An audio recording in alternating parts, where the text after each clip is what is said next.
আচ্ছা দর্শক, আমরা এই স্টলগুলো যেগুলো দেখছি এগুলো কিন্তু সাধারণত বিকাল থেকে রাত অব্দি জমজমাট হয়ে থাকে। এখন দিনের বেলা কিন্তু সাধারণত অনেকটাই কম। যাক, এখানে আরেকটি দোকান আমরা পেয়েছি। এখানে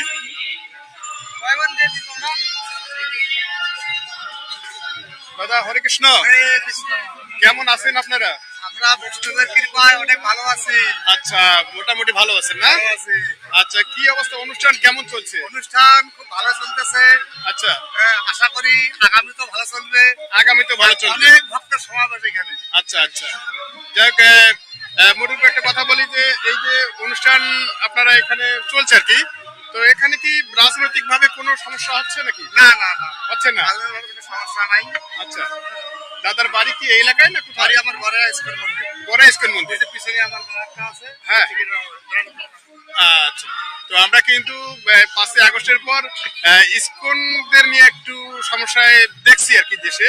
তো আপনাদের আসলে কি ব্যক্তিগত ভাবে প্রভাবটা পড়েছে? আসলে বিষয়টা কি, হ্যাঁ, ইসকন তো কখনো এই রাজনীতিকা যায় না, কিন্তু আচ্ছা এই হিন্দু জাতির সনাতনীদের উপকার করিবার যায়। আচ্ছা। আজকে ইসকন ভক্তরা জেলে বন্দী হয়ে আছে। আসলে এটা বিষয়টা এরকম যে জেলে কখনো হরিনাম সংকীর্তন হয় না। জি, আর এই চিন্ময় কৃষ্ণদাস প্রভু জেলে ঢোকার পর আচ্ছা, এখানে ওনার বল হরিনাম সংকীর্তন করতে আছে।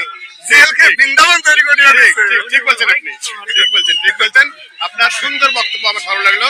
তো আসলে এই চিন্ময় কৃষ্ণ দাস উনি কিন্তু শুধু ইসকনের এখন নেতা নন, এখন কিন্তু উনি সারা বিশ্বের নেতা উনি হয়ে আছে। সনাতনী শুধু না, সারা বিশ্বে যত সনাতনী আছে সকলেরই উনি একজন পরিচিত নেতা। হ্যাঁ, যদিও দেশ অন্যান্য নেতা মন্ত্রীদের কেউ চেনে না, কিন্তু ওনাকে ওনাকেই চেনে। যাক, ওনার জন্য আশীর্বাদ করবেন। হ্যাঁ, যাক, আপনার নামটা কি দাদা? আমার নাম বনমালী গোপরাজ দাস। আচ্ছা, ব্র্যাকেটে বিনয়।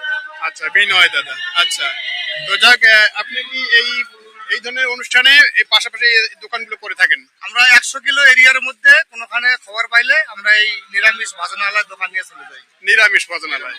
আচ্ছা, যারা মূলত নিরামিষ পালন করে তারা আপনাদের তাদের জন্য একটু খাওয়া দাওয়ার সুবিধা হয়। আচ্ছা আচ্ছা, তো যাক, ভালো থাকবেন, ধন্যবাদ, হরে কৃষ্ণ।